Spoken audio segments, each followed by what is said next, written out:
Yun mga boss idol, good evening. Kumusta? Thank you so much sa subscribers, viewers, sa mga likes mga boss idol, yung sumusuporta sa content natin mga boss idol. This is not for me, this is not for you. This is for the kids, the new generation kids, yung mga taong walang knowledge mga boss idol. Pag nag-share ka at napanood nila, yun ay napakalaking tulong para sa kanila mga boss idol. Thank you so much mga boss idol. Yun mga boss idol, share ko lang to sa inyo mga boss idol, panibagong content, panibagong kalaman mga boss idol, tips para sa inyo mga boss idol, lalo na yung na-problema kung paano hindi gagastos sa pagtanggal o mawala yung bunhok na pinakamaliit na nilalang sa buong mga boss idol, lalo na pag naglimlim yung inahin natin mga boss idol. Kaya tara, samahan niyo ako, tuturo ko sa inyo mga boss idol. Let's go! Let's tayo mga boss idol.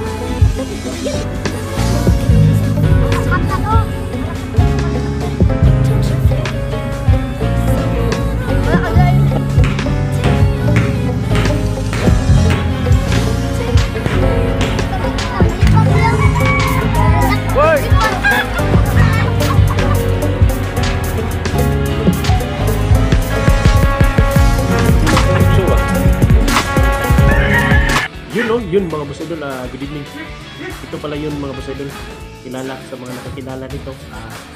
Scroll up na kung alam mo na ito paano gamitin at paano gawin mga boss idol. Kung na-encounter nyo mga boss idol yung unahin natin nag-gimlim, tapos may mga maliliit na nilalang yung pagkapang-gapang, kasi yun yung dahilan, yun yung cause mga boss idol na hindi makisa lahat yung itlog natin pinalimliman mga boss idol, dahil sa maraming bunhok. Di ko alam kung anong Tagalog nun mga boss idol, basta sa Bisaya bunhok yun mga boss idol, pinakamaliit na nilalang na gumagapang mga boss idol sa inahin natin mga boss idol, at sa umiikot sa itlog mga boss idol nung inahing nilimliman mga boss idol.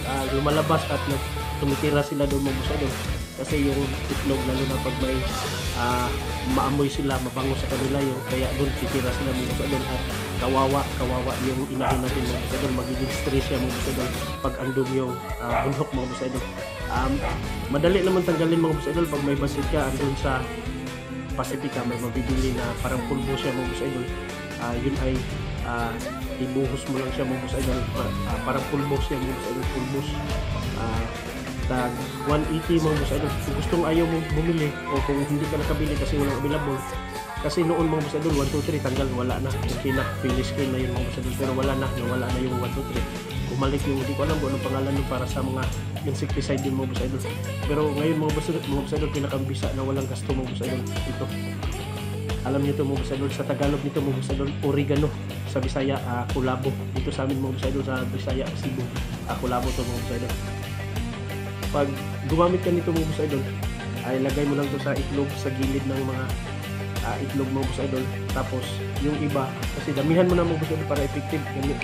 Ganyan lang mga boss idol. Tapos lagay mo sa naglimlim na laglag, diba?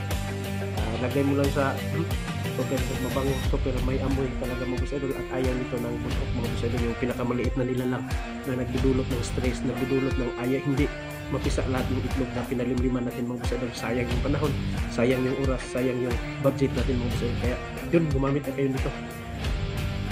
Yan yung pinakadahon mga boss idol. Kung hindi nyo ito kilala, kung hindi nyo ito alam mga boss idol, yan. Sa mga nakakilala naman at gumagamit nito, proven and tested, okay na yun. Padayon at straight lang, continue to use this one mga boss idol, oregano o kulabo mga boss idol. Yun lang yung tips natin mga boss idol.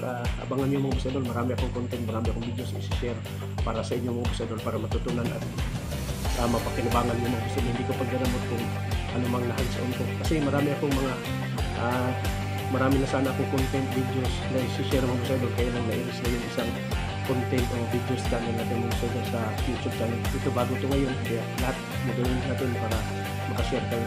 Yan mga boss idol, sana napakinabangan at kung gusto nyo yung videos mga boss idol, mag-iwan ka naman ng bakas mga boss idol na dumaan at napanood mo ito. Thank you so much. Ang taong liberganan, lisod na tumba, dalaygon ang Diyos sa matagsinudos, bawal dito.